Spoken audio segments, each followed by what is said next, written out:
Fala galera, tudo bem? Hoje vamos trabalhar com o PET 6, semana 1, expressões e funções do segundo grau. Nosso conteúdo é do 8º ano, meu nome é Gustavo Bonfim e estamos hoje com a nossa intérprete Mariana Tubinambá. Pessoal, vamos lá então. Aplicando expressões algébricas na resolução de problema. Vamos começar aí com um exemplo. O prefeito de uma cidade reservou um terreno quadrado de lado medindo X metros para a construção de uma área de lazer. Ao analisar o projeto, o engenheiro solicitou uma ampliação do terreno em 90 metros quadrados para que a área total chegasse a 414 metros quadrados. Observe a figura a seguir e a solução proposta para encontrar o valor da medida do lado do terreno quadrado original. Então, nós temos aqui, pessoal, um desenho aqui, onde eu vou ter especificando o terreno que eu tenho, beleza?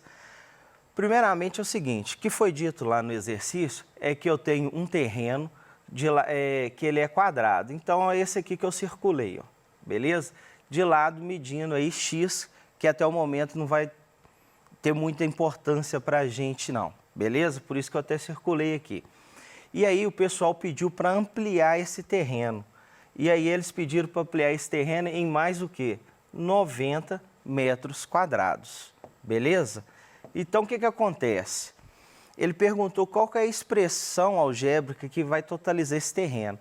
Seria o quê? O x que eu tenho ao quadrado mais os 90 quadrados. Beleza?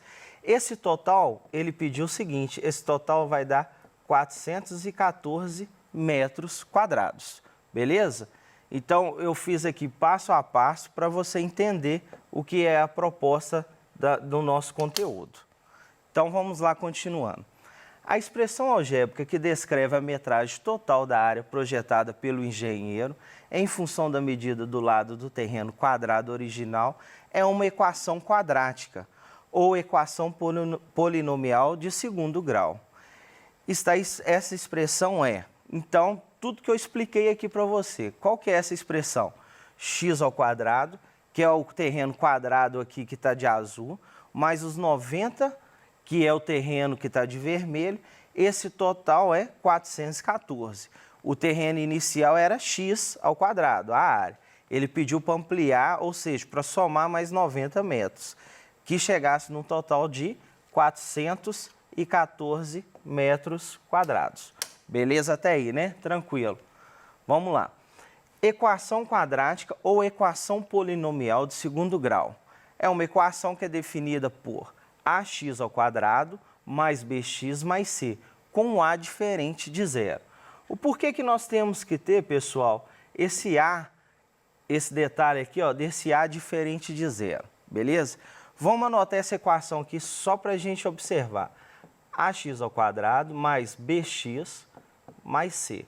Se, por acaso, o meu a fosse igual a zero, na hora que eu viesse aqui, ó, e substituísse ele aqui, ó, então seria 0 que multiplica x ao quadrado mais bx mais c.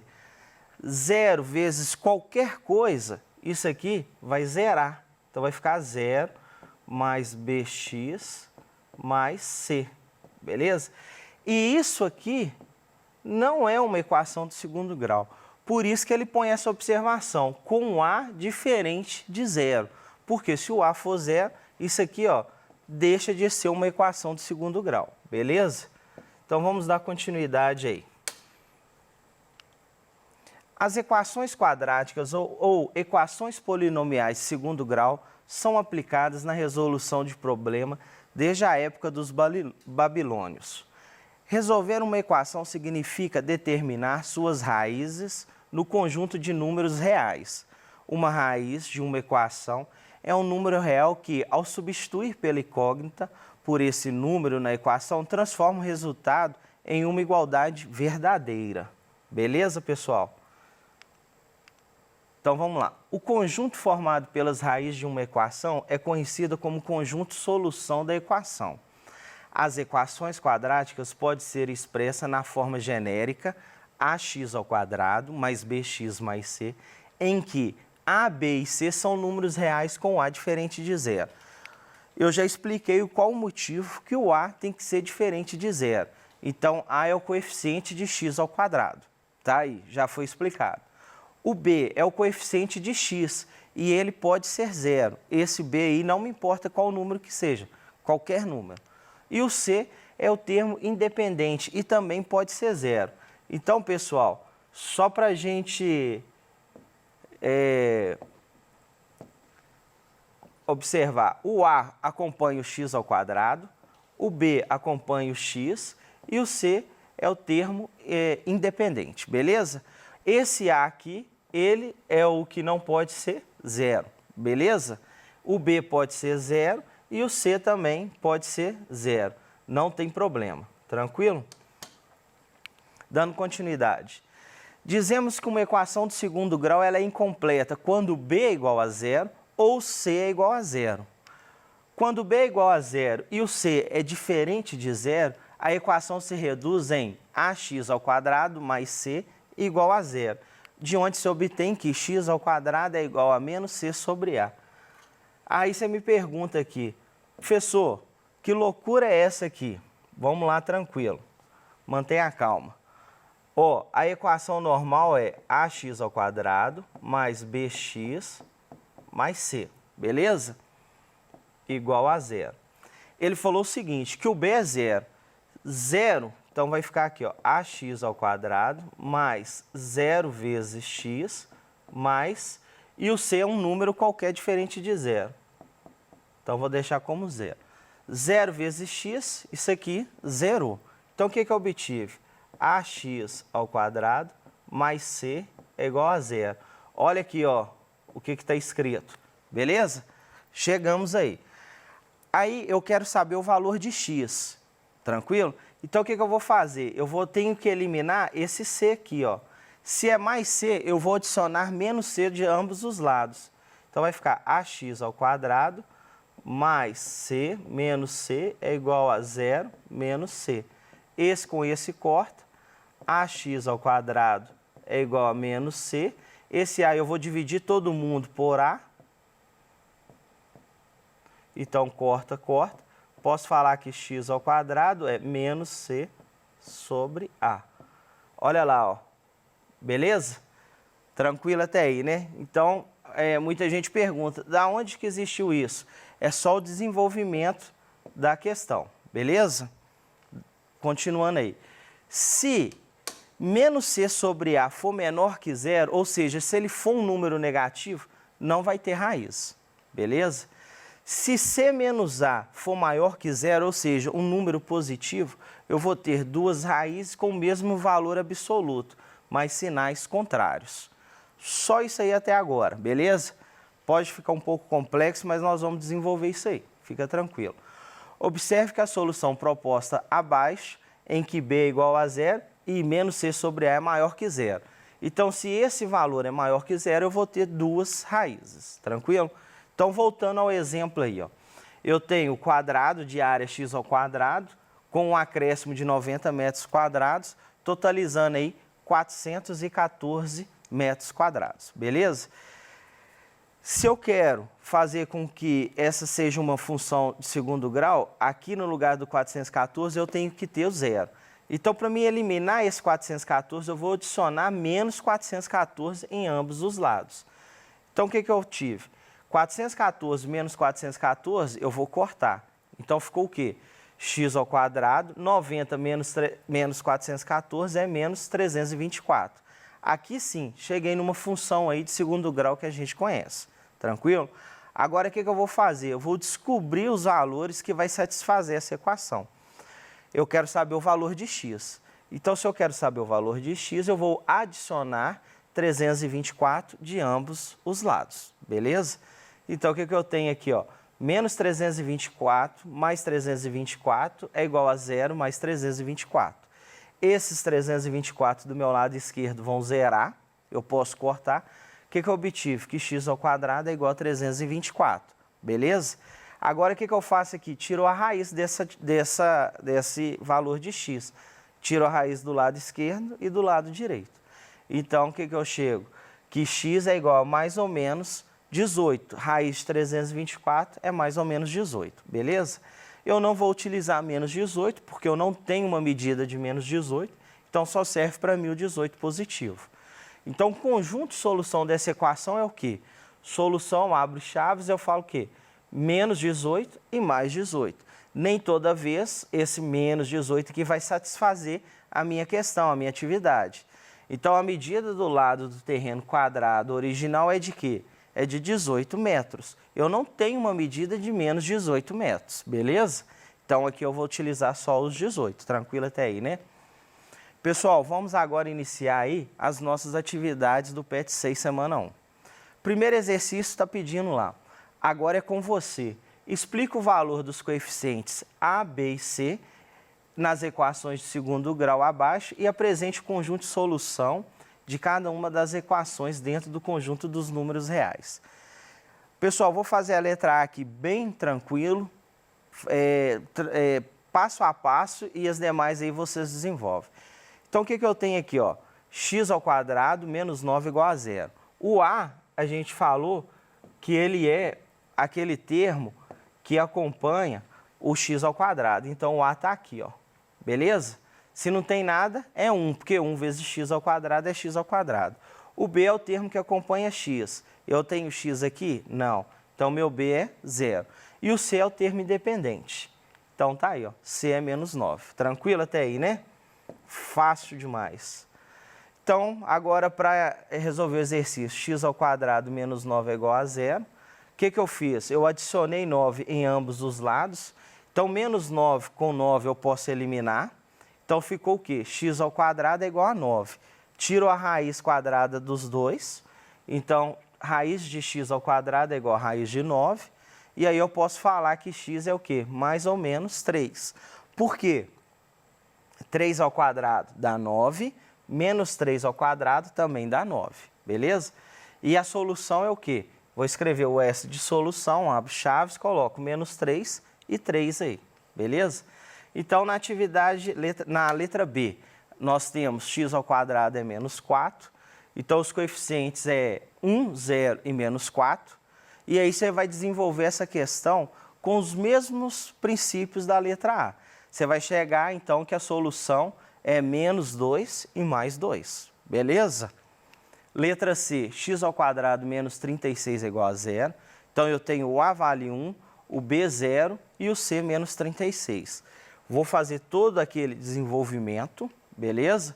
E aí, cada um usa, né, o critério que quer. E eu vou chegar que a solução dessa atividade é menos 6 ou mais 6, beleza? Letra D. Nós temos que x ao quadrado mais 9 é 0, então meu A é 1, meu B é 0 e meu C é 9. E aí, quando eu vou desenvolver essa questão, eu chego aqui, ó, x ao quadrado é igual a menos 9. Aí nós vamos tirar a raiz quadrada disso, beleza? Raiz quadrada de x ao quadrado é x, agora raiz quadrada de menos 9, aí chegamos no impasse, não existe, beleza? Por que não existe? Não tem nenhum número negativo que elevado ao quadrado vai resultar num número negativo. Então, aqui, o meu conjunto solução, posso falar que não existe ou vazio. Letra E, eu tenho que o A vale 1, o B 0 e o C menos 16, beleza? Faço o desenvolvimento normal da atividade. E vou chegar aí que x é mais ou menos 4. Então, o conjunto de solução é o quê? Menos 4 e 4. Esse conjunto de solução é o quê? Que satisfaz a equação. Letra F, eu tenho A menos 1, B igual a 0 e o C igual a 4, beleza? Vou fazer todo o desenvolvimento da questão e vou chegar que x é mais ou menos 2. Conjunto de solução, menos 2 e mais 2.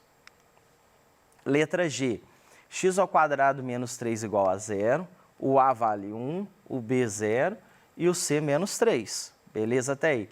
Faço todo o desenvolvimento da questão, passo a passo. Vou chegar ao quê?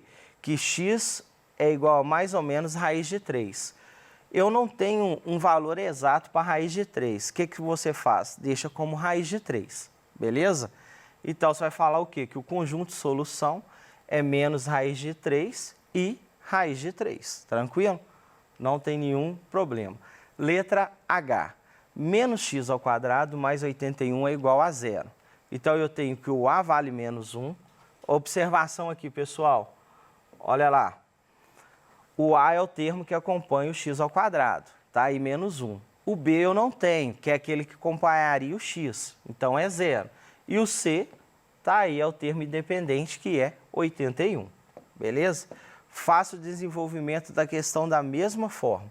Menos x ao quadrado mais 81 é igual a zero. E aí cada um tem um procedimento aí que prefere fazer essa atividade. Então eu vou chegar nos dois lados negativos, beleza? Cheguei nos dois lados negativos, multiplico ambos por menos 1. Então eu posso falar que x ao quadrado é igual a raiz de 81. Então posso chegar então que x é igual a mais ou menos 9. Então o meu conjunto de solução é menos 9 e mais 9, beleza? Atividade número 2 aí. Uma loja vende um espelho que tem um formato de um quadrado com lado x metros pelo valor de R$800. Então, na letra A, ele pede para desenhar esse espelho, mostrando aí os lados e escrever a expressão algébrica que descreve aí a área do espelho em função da medida do seu lado. Então, tá aí um quadrado, o lado dele é x. Se é um quadrado, todos os lados são iguais. E a área do quadrado é o quê? É o lado ao quadrado. Então, vai ficar x ao quadrado. Posso falar que a área, então, é x ao quadrado metros quadrados. Dando continuidade na letra B. Ele fala o seguinte, que esse espelho que a pessoa está comprando, ela tem 6,25 metros quadrados. Pediu para calcular o preço do metro quadrado, sendo que ele foi de quanto? R$800. O que eu fiz aqui? Que o valor do metro quadrado é o valor do espelho sobre a área. Então, é só dividir 800 pela área. Sabemos que o valor do metro quadrado do espelho é de R$128. Tranquilo? E aí, agora eu posso calcular essa área. Sabemos que a área não era x ao quadrado, metros quadrados. E ele não disse aqui agora que a área é de 6,25 metros quadrados. Então, nós podemos igualar essa área. Então, a área é igual a área. E aí, a gente chega no resultado que x é igual a 2,5 metros. Professor, por que você não pôs o negativo aqui? Porque eu não tenho uma medida de comprimento negativo. Então, eu só trabalhei com positivo, beleza? Letra C. Um cliente que precisa de um espelho de tamanho menor pediu para reduzir em 50 centímetros o comprimento desse espelho, né, do lado. Desenhe o esquema ilustrando o espelho com as medidas especificadas pelo cliente. Então, a gente tinha um espelho e agora o lado dele vale 200 centímetros, que na atividade anterior era de 250 centímetros na letra B, que era 2,5 metros. Então, como reduziu 50 centímetros, 200 centímetros, beleza? Então, eu posso falar que o lado vale 200 centímetros agora. Letra D. Qual é a medida da área e do perímetro do espelho solicitado pelo cliente? Então, o nosso lado do espelho aqui é de 2 metros, né? Que equivale a 200 centímetros. O perímetro, se a figura é um quadrado, sabemos que é a soma de todos os lados. Ou posso fazer o quê? 4 vezes o lado. Então, o perímetro seria 4 vezes 2, dá um total de 8 metros ou 800 centímetros. Tá? Só transformação de unidades. A área. A área é o lado ao quadrado, né? Então, seria 2 ao quadrado, que daria 4 metros quadrados. Quando eu transformo isso para centímetros quadrados, eu chego a 40.000 centímetros quadrados. Beleza? Letra E. Fala o seguinte, que depois que a fábrica produziu o espelho, no tamanho que o cliente pediu, solicitou à loja que fosse instalada uma moldura ao contorno, sendo que R$15 o metro da moldura. Então, qual que é o valor total que o cliente vai pagar? Então, o valor total do espelho é o quê? É a área do espelho vezes o valor do metro, que é 128, então dá um total de 512. E a moldura é o perímetro vezes o valor da moldura, que vai chegar a 120. Então, eu posso somar esses dois e eu chego ao valor total que o cliente paga de R$632 do espelho. Pessoal, por hoje é até aí. rever a nossa aula, entra no Conexão Escola, a aula está disponibilizada lá, beleza? Um grande abraço e até a próxima aula aí.